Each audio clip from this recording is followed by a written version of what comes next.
Ya, kalau kita lihat dari segi arti infak sedekah, maknanya kita memberi sesuatu apa yang kita miliki dan juga sesuatu yang kita sayangi. Dan istilah infak dan juga sedekah kita boleh dapatkan dalam banyak ayat-ayat Al-Quran dan juga hadis-hadis Nabi. Ianya mempunyai suatu dasar, iaitu memberi sesuatu yang membawa kebaikan pada orang lain.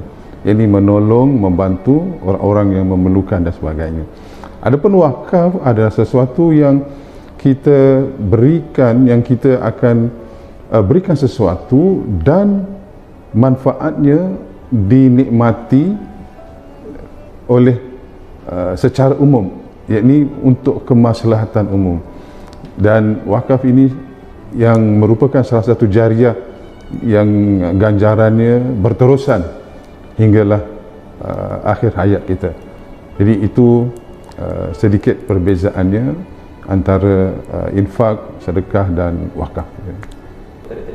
Ganjarannya seperti mana yang disebutkan dalam hadis Nabi SAW, sangat besar orang yang mewakafkan sesuatu yang dimanfaatkan oleh orang lain. Jadi wakaf ini adalah sesuatu yang barangan yang ditahan maknanya dari dimiliki oleh orang lain dan ada manfaatnya, artinya manfaat untuk orang ramai atau untuk masyarakat dalam menggunakannya. Jadi hal yang demikian sudah pasti dalam Islam.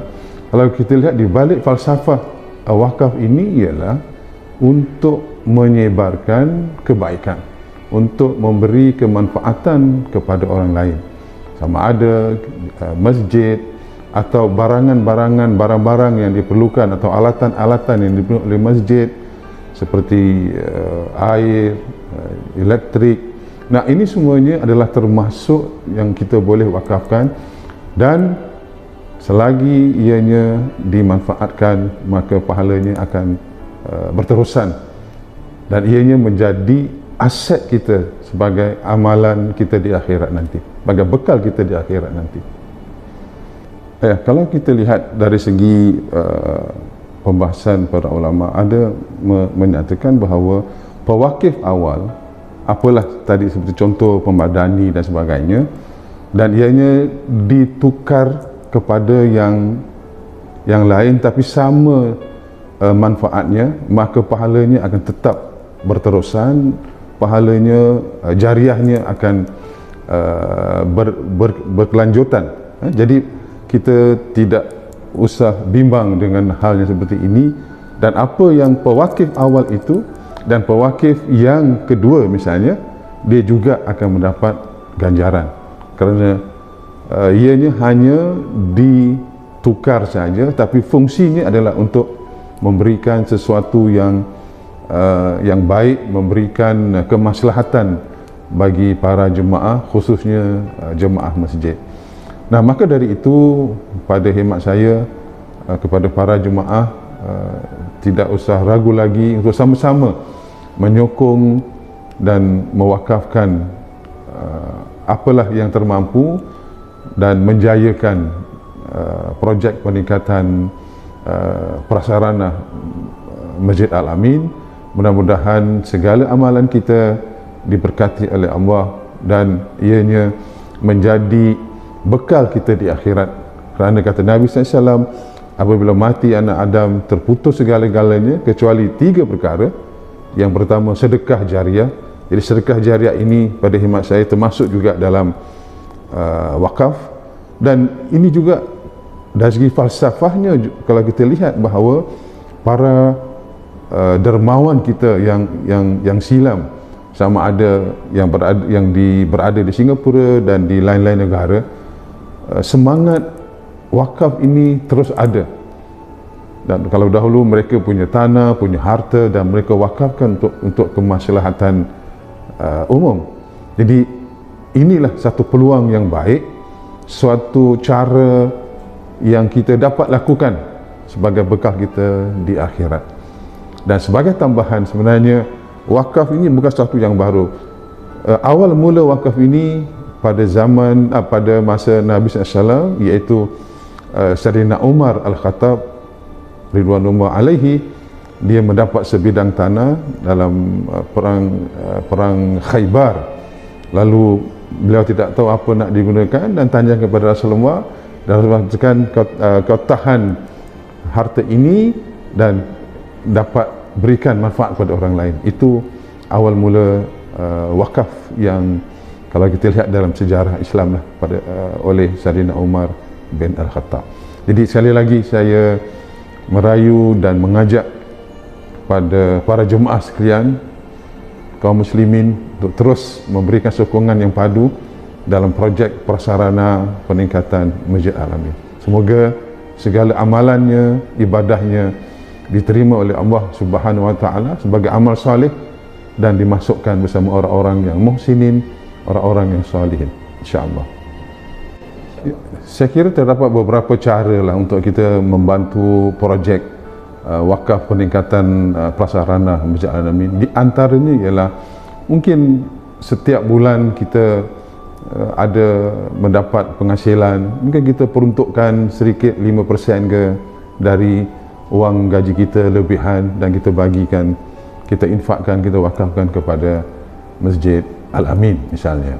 Ataupun bolehlah mungkin kita nak bagi 3 bulan sekali, dan setiap bulan misalnya kita menabung dalam keluarga kita, ada satu tabung keluarga misalnya, untuk kita dermakan kepada Masjid Al-Amin.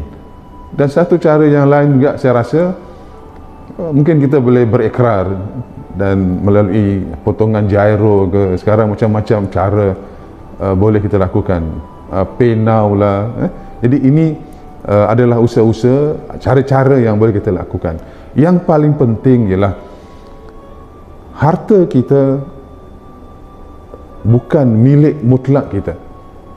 Jadi menurut kemampuan kita, yang kita boleh infak, kita boleh $10, kita boleh $50, berapalah yang kita mampu, kita wakafkan untuk sama-sama mengimarahkan rumah Allah. Kerana mengimarahkan rumah Allah ini, nanti apabila telah ada prasarana yang lebih baik, maka berbagai program, berbagai kegiatan dapat dilakukan untuk kepentingan masyarakat Islam amnya, dan juga untuk kepentingan atau kemaslahatan manusia secara amnya. Jadi saya kira itulah di antara beberapa cara yang boleh kita lakukan. Iaitu satu, melalui tabungan, kita tabung, ada tabung keluarga misalnya.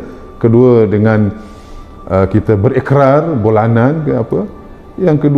Yang ketiga mungkin kita boleh memberikan secara langsung menurut kemampuan kita masing-masing. Dan yang penting satu hal lagi ialah kita lakukan ini dengan niat yang ikhlas untuk beribadah kepada Allah.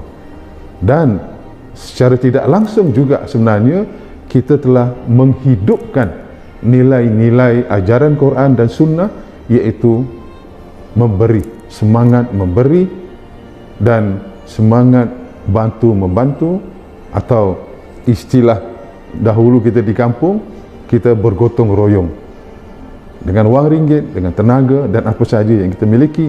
Dan saya yakin dengan adanya sokongan padu seperti ini, insya-Allah usaha-usaha yang akan dijalankan berjalan lancar dan akan diberkati oleh Allah Subhanahu wa taala. Dan ini saya ingat juga dalam ayat Quran dalam surah As-Saff, innallaha yuhibbul ladzina yuqatiluna fi sabilihi saffa ka'annahum bunyanun marsus.